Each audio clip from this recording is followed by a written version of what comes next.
Welcome everyone to my channel called Harbi Kafir, brought to you by the Dal el Harb Center for Islamic Studies and me, your host, Harbi Kafir.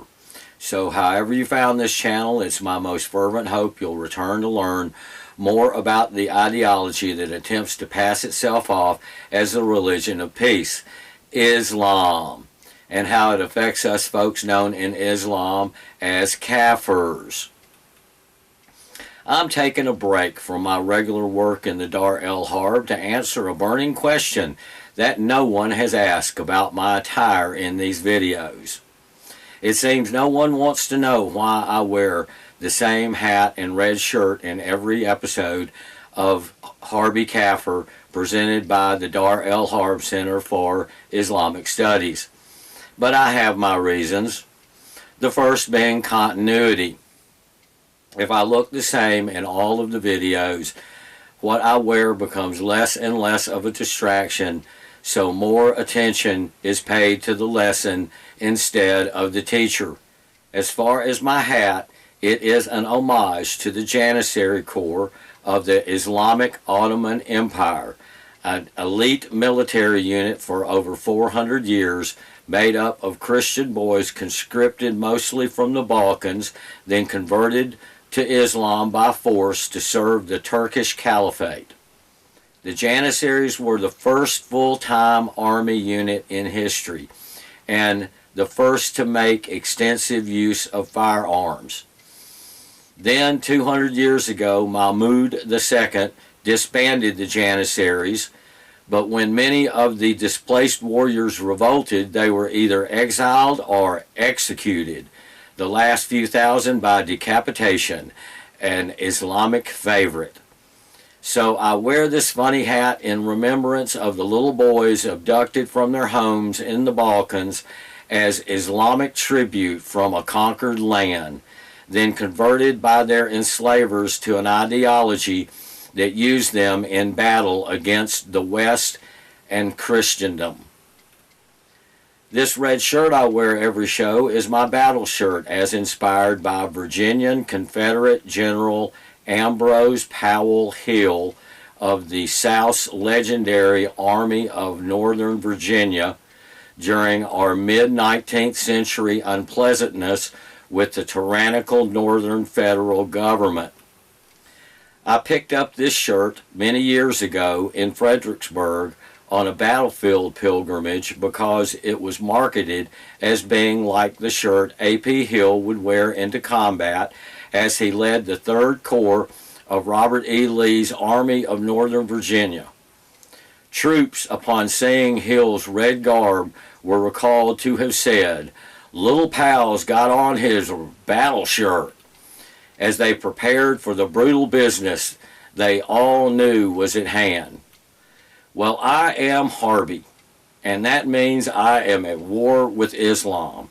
So as I go into modern combat on the interweb to defend the West, I wear my red battle shirt as one of my heroes did as he defended the South to his death. Which reminds me of an old story about General A.P. Hill that goes something like this. During the Maryland campaign of 1862, Hill was called on to save Lee's army at Sharpsburg. After being told by Lee's courier to bring up his light division from Harper's Ferry, General Hill turned to his aide-de-camp and told him to prepare the division for battle and to fetch his red shirt. General Hill, in his red shirt, led his famed light division into battle, pushing the Yankees back over Antietam Creek. At the Battle of Gettysburg, now in charge of the 3rd Corps, he got a call again to move his troops to the sound of battle. So Hill turned to his aide-de-camp and told the subordinate to prepare 2 of his divisions for battle and to fetch his red shirt. Then Hill led his troops as they chased the Yankees out of the town of Gettysburg. His aide-de-camp couldn't help but notice the effect the red shirt had on Hill's men and the bravado inspired by the display. So one day Hill's lieutenant asked the general if that was the reason for the red garment. to which Hill answered yes. That was one, but it was also that it made him easier to see in the fray of battle, and just as important, if he was wounded, it would not be as obvious.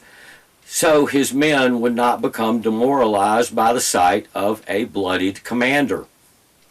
The subordinate took the lesson to heart, and during the Wilderness Campaign, when Hill's 3rd Corps was ordered into action, General Lee's courier warned they seemed to be under attack by the whole Yankee Army of the Potomac. And as General Hill turned to his aide-de-camp, the junior officer snapped to attention and asked the general if he needed him to fetch his red shirt, to which the general answered, "Yes, and my brown pants." Thank you for watching for this long and allowing me a little fun. Hopefully next time I will be able to get back to being at war with Islam, but I just needed a little break from warning y'all about Allah and Muhammad, peace be upon him, and their Islamic perversions.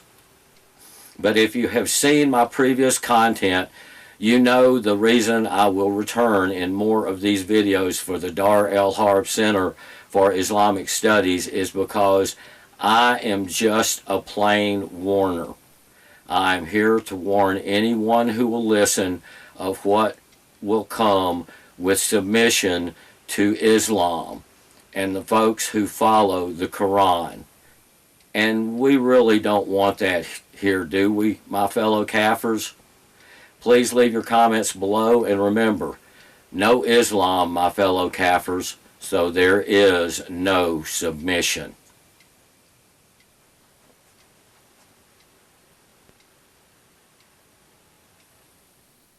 Allah